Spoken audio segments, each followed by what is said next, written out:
को आप बना देते हैं मुख्यमंत्री का चेहरा, अगर आपको पिछड़े वर्ग से इतना ही प्यार है।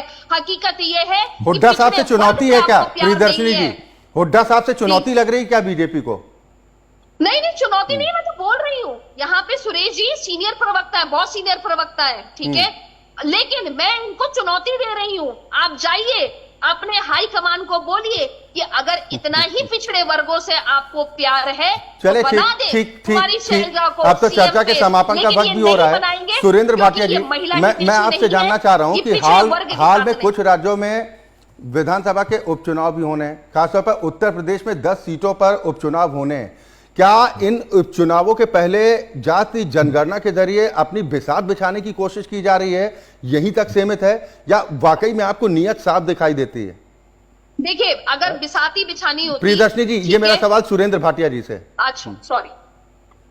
ऐसा है अक्षय जी, राजनीतिक दल जो भी हैं वो सत्ता के लिए है। राजनीति का अर्थ ही यही है, राज करने की नीति, जहां से उनको लाभ मिलेगा। भारतीय जनता पार्टी पहले व्यापारियों की पार्टी होती थी, लेकिन भारतीय जनता पार्टी के प्रधानमंत्री मोदी जी के आने से पहले किसी को प्रधानमंत्री की जाति से कोई मतलब नहीं होता था। पहली बार भारतीय जनता पार्टी के प्रधानमंत्री जी ने खुद अपने को बैकवर्ड और ये कहना चालू किया,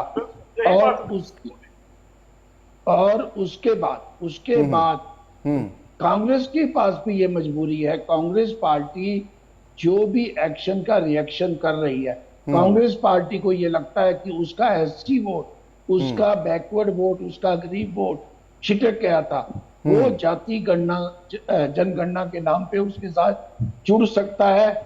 और यूपी के चुनाव में, हरियाणा के चुनाव में आपने देखा होगा वो वोट बैंक उनके साथ जुड़ा भी है। मुझे प्रियदर्शनी जी की बात एक बड़ी अच्छी लग रही थी, वो शैलजा जी के हक में इतना ज्यादा बोल रहे थे, तो हो सकता है वो सीएम कल को, कभी कांग्रेस पार्टी ने किसी को बनाया तो है नहीं, हो सकता है शैलजा जी का नेक्स्ट सीएम हो।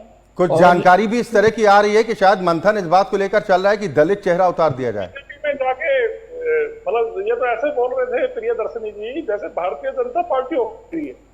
भारतीय जनता हमारे पास तो ऐसा ही नायाब सिंह सैनी है, हमें किसी सीएम चेहरे की जरूरत नहीं है, हमारे पास ऑलरेडी। ठीक, कोई बात नहीं प्रियदर्शनी जी, अभी तो बहुत अवसर मिलेगा, अभी 2 महीने से ज्यादा का वक्त है चुनाव में, बहुत अवसर मिलेगा। सुरेंद्र भाटिया साहब, सर अपनी बात आप पूरी कीजिए। देखिए, मैं तो महिला हूँ, प्रियदर्शनी जी, प्लीज मैं आऊंगा आपके पास। सुरेंद्र भाटिया जी, अपनी बात पूरी कीजिए।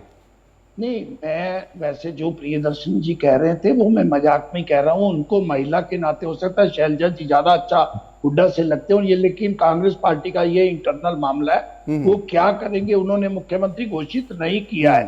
नायब सिंह सैनी भारतीय जनता पार्टी ने घोषित किया है। यह हो भी सकता है इलेक्शन के बाद क्या होगा क्या नहीं होगा, लेकिन जातिगत जो जनगणना है, कोई भी राजनीतिक दल जातियों का लाभ बाद में देखेगी, पहले अपना लाभ देखेगी, और सत्ता में आने के लिए यही सीढ़ी नजर आती है कांग्रेस को भी। चलिए, ये बिल्कुल आपने बिल्कुल सीधी बात कही है कि सत्ता की सीढ़ी तक पहुंचने के लिए जिन रास्तों का इस्तेमाल अगर करना पड़े तो उसमें राजनीतिक दल कोई गुरेज करते नहीं है। 10 सेकंड में सुरेश रोड साहब अपनी बात पूरी कर लीजिए। आप कुछ